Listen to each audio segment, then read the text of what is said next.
aujourd'hui, c'est avec beaucoup de plaisir qu'on est en votre compagnie, Aurore Fleury, chargée de l'accueil du public au musée de la faïence de Sarreguemines.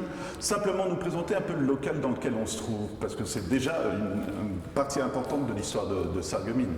Oui, donc là on se trouve vraiment dans la pièce emblématique du musée de la faïence de Sarreguemines, qui est en fait le jardin d'hiver, classé monument historique, et qui a été construit à partir de 1880 par Paul de Gaguerre, qui était alors directeur des faïenceries, qui en fait la jonction entre les anciens appartements du directeur et le bâtiment administratif de la manufacture. Donc c'est un bâtiment qui s'appelle le jardin d'hiver, mais qui a priori n'a jamais abrité de plantes, qui a vraiment été construit pour montrer tout le savoir-faire et toute la grandeur de la manufacture de Sarreguemines. Voilà, alors on rentrera un petit peu plus en détail tout à l'heure sur cette pièce magnifique. On va parler de l'histoire de la faïencerie. 3 familles, on va dire, pour résumer rapidement, mais dites-nous un petit peu comment ça s'est passé ici au départ.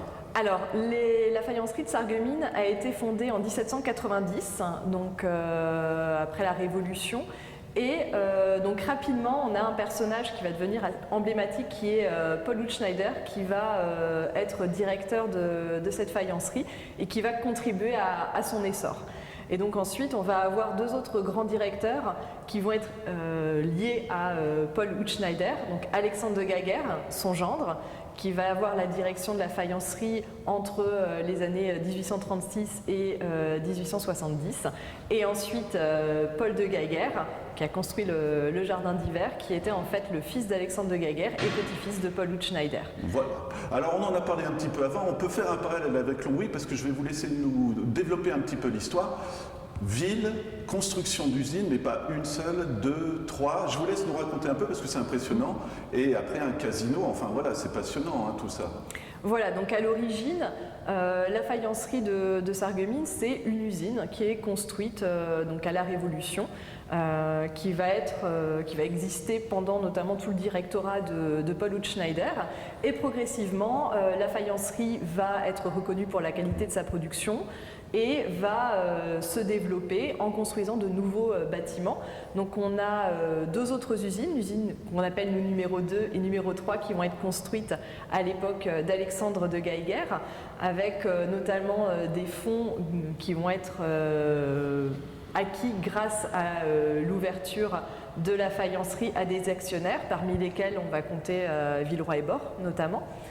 Et donc c'est également à cette époque-là qu'on va avoir à Sarreguemines donc l'arrivée du canal des Houillères, l'ouverture de la gare, qui vont contribuer à faciliter l'arrivée des matières premières ainsi que l'exportation de la production.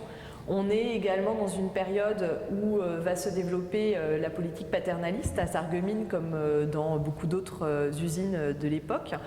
On va avoir notamment donc, la construction de cités ouvrières pour le logement des différents ouvriers.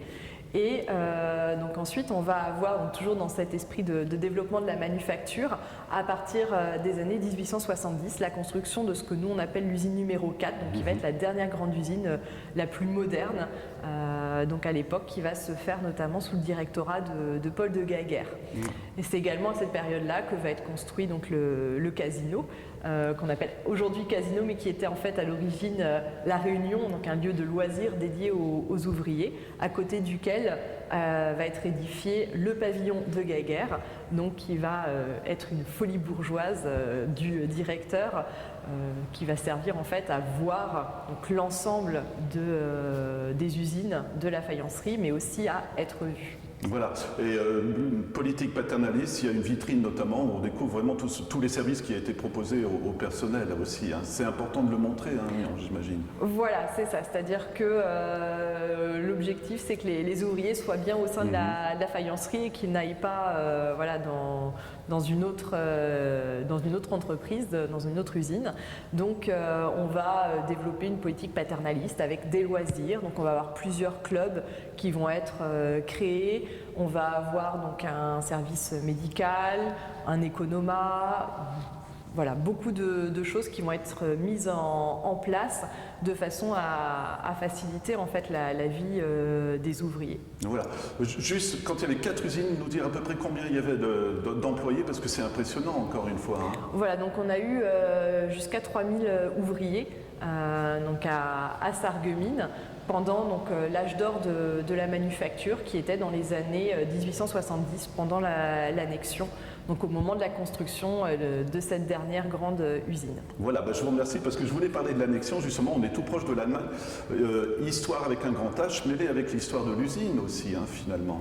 Oui, tout à fait, puisqu'on va avoir, voilà, notamment pendant la Seconde Guerre mondiale, donc une mise sous séquestre de la manufacture, et c'est Villeroy et Bohr qui va récupérer la direction de la manufacture de Sarreguemines, avec une production du coup qui va être adaptée à la clientèle, une marque de fabrique, une nouvelle marque de fabrique qui va être créée pendant cette période. Et donc après la guerre, la faïencerie va revenir aux communs de la famille Casal. Voilà, alors je remonte au conflit de 1870 aussi. Je trouve ça passionnant, vous m'avez expliqué des collections qui sont lancées, patriotiques, mais il ne faut pas trop le montrer non plus, quoi, finalement. Oui, c'est ça. Donc à partir de l'annexion, on va avoir toute une production patriotique qui va voir le jour, donc avec beaucoup de représentations de figures d'Alsaciennes, de Lorraine. Et c'est notamment à cette période que va apparaître le service Aubernais, qui est aujourd'hui un des services emblématiques de la faïencerie. Quand on pense Sarreguemines, on pense assez souvent au service Aubernais. Et loin d'être un décor uniquement bucolique, donc représentant une petite Alsacienne et ses oies, on a derrière un vrai message patriotique. Voilà. Alors vous allez me dire si je me trompe, je vais parler d'Alexandre de Gaguerre parce qu'il avait une vision, et c'est pas méchant, on le disait, le côté commercial, il fallait toujours penser au public et même le devancer finalement. Voilà, alors tout au long de son histoire, en fait, la faïencerie de Sarreguemines a suivi donc les évolutions techniques, a suivi également les modes stylistiques, avec pour objectif de toujours satisfaire la clientèle, de répondre en fait à ses attentes, aussi bien en termes fonctionnels que en termes de décor.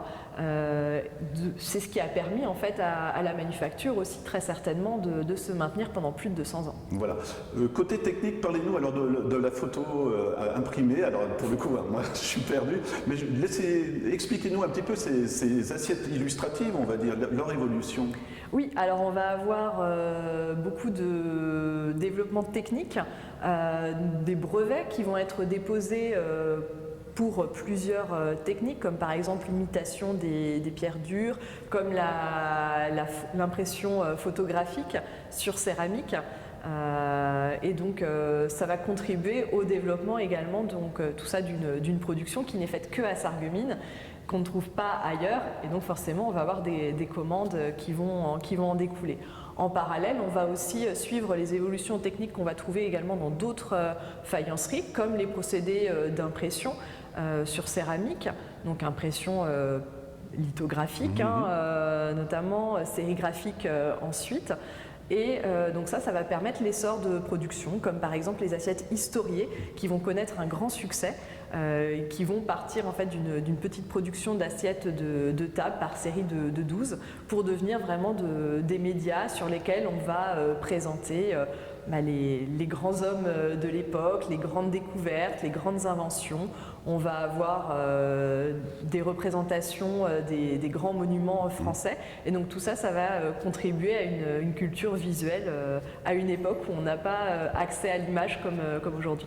Et donc au départ c'était des assiettes de dessert, mais c'est devenu vraiment des assiettes à afficher, on va dire, tout simplement. Voilà, on est passé en fait un petit peu du domaine des arts de la table au domaine de la décoration, avec des séries d'assiettes qui pouvaient être exposées en fait sur des vaisseliers ou sur les murs pour montrer tout ce qui existait tout ce qu'on à l'époque. avait, voilà.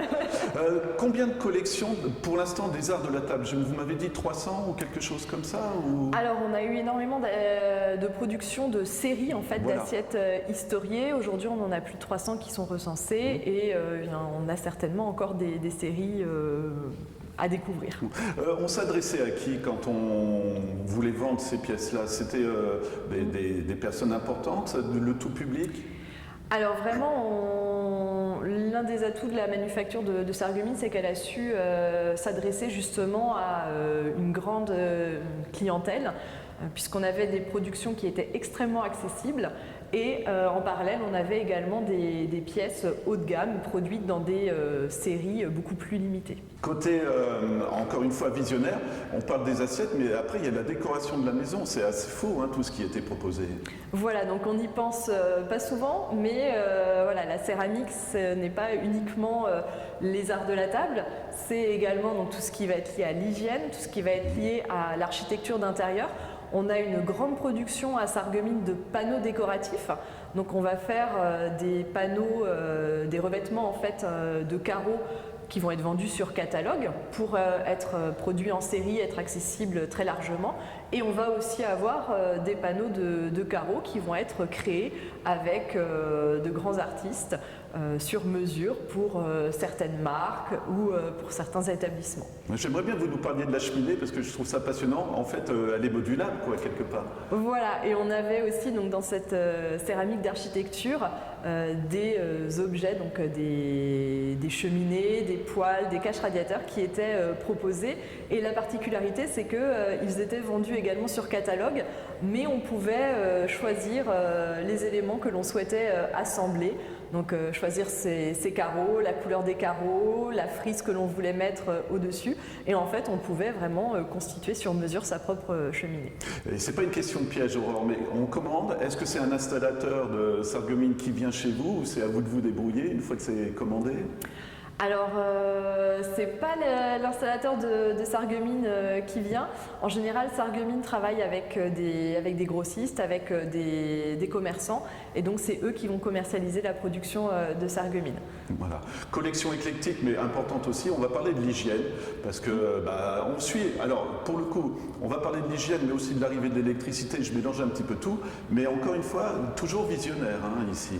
Voilà, à travers les 200 ans, plus de 200 ans de vie, d'histoire de la manufacture, on lit également l'évolution technique, l'évolution des modes de vie, et donc forcément la production va s'adapter pour répondre aux besoins de la clientèle. Ça va être le cas avec tout ce qui est lié à l'éclairage, puisqu'on va commencer avec une production de bougeoirs, et on va arriver à la production de pieds de lampes électriques, en passant évidemment par les lampes à pétrole. Et en ce qui concerne l'hygiène, eh bien, on va commencer avec des nécessaires de toilettes, avec des brocs, des cuvettes, des seaux d'hygiène. Et puis on va s'adapter à l'évolution des modes de vie. Avec l'arrivée de l'eau courante, on va commencer à créer des lavabos, on va commencer à créer des toilettes. Et ça va se poursuivre jusque dans les années 70 avec une évolution de style, une évolution de couleur. Qui rappelle beaucoup de souvenirs à certains. Voilà. Tout public, parce qu'on parle tant pour manger que pour la décoration, on pense aux enfants. Moi, je trouve ça assez fou. Parlez-nous des assiettes, mais encore une fois de l'hygiène aussi. Comment préparer les enfants à être propres ou des choses comme ça, quoi, tout simplement. Voilà, on a aussi en effet dans les différentes salles thématiques des pièces exposées qui vont parler en effet un petit peu plus spécifiquement aux enfants. Par exemple, dans les arts de la table, on va retrouver une dinette pour enfants, donc pour jouer à la poupée, mais aussi des ménages d'enfants, donc vraiment là des services de table utilisés pour les enfants. On va avoir aussi quelques objets assez drôles en général qui plaisent beaucoup, comme par exemple la chocolatière qui a un petit peu disparu de nos usages actuels, ou alors la tasse moustache utilisée par les hommes à l'époque pour protéger leur moustache. Et puis, autre exemple, dans la salle dédiée à l'hygiène, on va avoir par exemple des nécessaires de toilette pour les enfants, donc qui étaient utilisés pour laver les bébés. Les enfants, mais qui servaient également à des fins pédagogiques pour apprendre en fait aux enfants l'hygiène. Jusqu'aux accessoires pour les hôpitaux aussi. Voilà, donc on a aussi une grande partie de la production d'hygiène qui a été réalisée pour le milieu médical, pour les hôpitaux essentiellement. Donc on est sur de la céramique blanche, vraiment pour les professionnels. Voilà. Alors moi je reste toujours sur ce mot visionnaire parce que ça prouve bien qu'il fallait penser à tout. Et je reviens au jardin d'hiver parce que, on l'a dit en off, mais je pense que vous allez me permettre de le dire, on peut dire que c'est la pièce waouh, parce qu'on rentre ici, on est un client potentiel, on se dit je pense que je vais commander, on est d'accord ou pas? C'est exactement ça en fait, l'objectif de la pièce, c'est d'impressionner et de montrer vraiment le savoir-faire de la faïencerie, de la manufacture. Vous pouvez nous donner un petit peu de détails, ne serait-ce que les bâtiments qui sont présentés et la fontaine et aussi les noms. Après, je vous embête plus, mais c'est quand même important hein, parce que c'est vraiment ce qui fait l'image de la faïencerie. En fait, on a un programme iconographique qui vraiment met en valeur l'histoire de la manufacture avec donc au centre de la pièce cette fontaine monumentale et de part et d'autre on va avoir la représentation donc des deux grands directeurs qui ont précédé Paul de Geiger, donc celui qui va construire ce bâtiment. Donc on a d'un côté Paul Hutschneider, ce qui est considéré comme le directeur fondateur et qui était son grand-père, et de l'autre Alexandre de Geiger, son père, donc qui l'a précédé en fait. On va retrouver également dans la partie supérieure, donc on a une frise d'inspiration classique, d'inspiration antique, des monogrammes avec les initiales de Paul Hutschneider, d'Alexandre de Geiger et de Paul de Geiger. Et derrière la fontaine, si on regarde, on a des carreaux avec des S et des D. Donc le S c'est Sarreguemines, évidemment, et le D c'est Digoin, qui est en fait la première succursale, la seule qui existe à l'époque de la construction du jardin d'hiver et qui a été donc créée au moment de l'annexion, au moment du directorat de Paul de Geiger. Voilà, et on va bien préciser, c'est une fontaine, mais comme vous me l'avez expliqué, c'est vraiment pour montrer le savoir-faire, elle ne fonctionne pas. Voilà, donc la fontaine n'est pas du tout fonctionnelle, elle n'a pas été construite pour ça. Elle a été construite pour montrer le savoir-faire. Donc, en plus, c'est une fontaine qui est en majolique, qui est vraiment la production qui prend un essor important à cette époque-là. Donc, elle est là pour impressionner. Elle est dans un style qui est actuel, puisqu'on est en plein éclectisme, et elle s'inspire vraiment des fontaines italiennes de la Renaissance, avec les deux grottes de chaque côté et les représentations de dauphins. Et voilà, donc elle n'est pas du tout en effet fonctionnelle et elle s'intègre dans un trio en fait iconographique puisqu'elle symbolise l'eau avec notamment donc le panneau central qui est dans un style qui laisse présager en fait l'art nouveau. Et elle fait face, cette fontaine, à deux autres panneaux qui sont dans des styles beaucoup plus classiques, qui représentent des allégories personnifiées par des femmes. Donc d'un côté, on a l'allégorie de la terre et de l'autre, l'allégorie du feu. Donc forcément, le trio évoque les trois éléments qui vont entrer dans la composition, dans la fabrication de la céramique. Voilà. Alors on est dans un musée d'histoire, mais moderne également, parce que pour le public, il y a une animation assez intéressante à découvrir. On crée presque son assiette, alors finalement. Donc dans le parcours de visite, nous avons également donc, un mapping vidéo qui s'appelle Le Dîner, qui a été créé par une compagnie qui est venue en résidence chez nous durant toute une année, qui s'appelle la Bande Passante, et qui est spécialisée dans la valorisation des archives.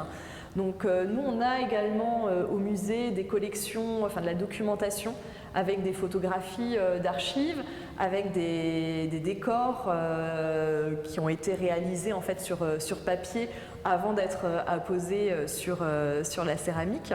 Et donc tout ce fond documentaire sur papier ne peut pas à l'heure actuelle être présenté au public. Donc l'objectif c'était de le donner quand même à voir. Et donc l'outil numérique entre en jeu.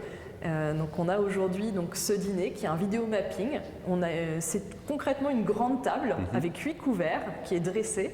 Les gens s'assoient sur les chaises et donc là le mapping se déclenche. La table prend vie, on voit apparaître des documents d'archives posés sur la table et donc à travers plusieurs séquences, le public va être emmené dans l'univers des faïenceries de Sarreguemines à travers donc, les différents décors, à travers différentes productions. Voilà, et pour terminer, exposition temporaire en lien encore une fois avec Sarreguemines, je vous laisse nous en parler. Voilà, donc aussi riche soit-il, le parcours permanent ne permet pas de montrer toutes les pièces que nous avons dans les collections, ni même d'aborder toutes les thématiques que l'on voudrait aborder avec le public. Donc on a très régulièrement des expositions temporaires qui permettent d'approfondir certains sujets. Donc là, par exemple, on a jusqu'à la fin du mois de février une exposition qui s'intègre dans un cursus dédié à la production patriotique et qui met en avant donc les représentations de la figure de Jeanne d'Arc, comment ces représentations ont évolué en fonction du contexte historique. Et on aura donc bientôt une exposition à partir du mois de mai dédiée aux pichets anthropomorphes et zoomorphes, donc qui est une production un petit peu particulière mais qui a eu également beaucoup de succès, qui en a encore beaucoup aujourd'hui. Et donc voilà, on va présenter cette production au public. Voilà, et pour prolonger l'expérience, je pense qu'on peut se promener dans Sarreguemines, il y a encore des traces des usines et notamment du casino. Hein. Tout à fait, on a encore dans le paysage urbain des traces de la manufacture. Donc évidemment, on a un four qui est ouvert au public en même temps que le musée de la faïence. Et on a également donc, le casino, le pavillon de Gaguerre, des cités ouvrières qui témoignent de ce passé. Voilà, toute dernière question pratique. Pour se renseigner, un site internet, un numéro de téléphone, les heures d'ouverture. Alors, en effet, vous retrouvez toutes les informations sur notre site internet, donc c'est www.sarreguemines-museum.fr. Et donc le musée est ouvert tous les jours sauf le lundi, de 10h à midi et de 14h à 18h.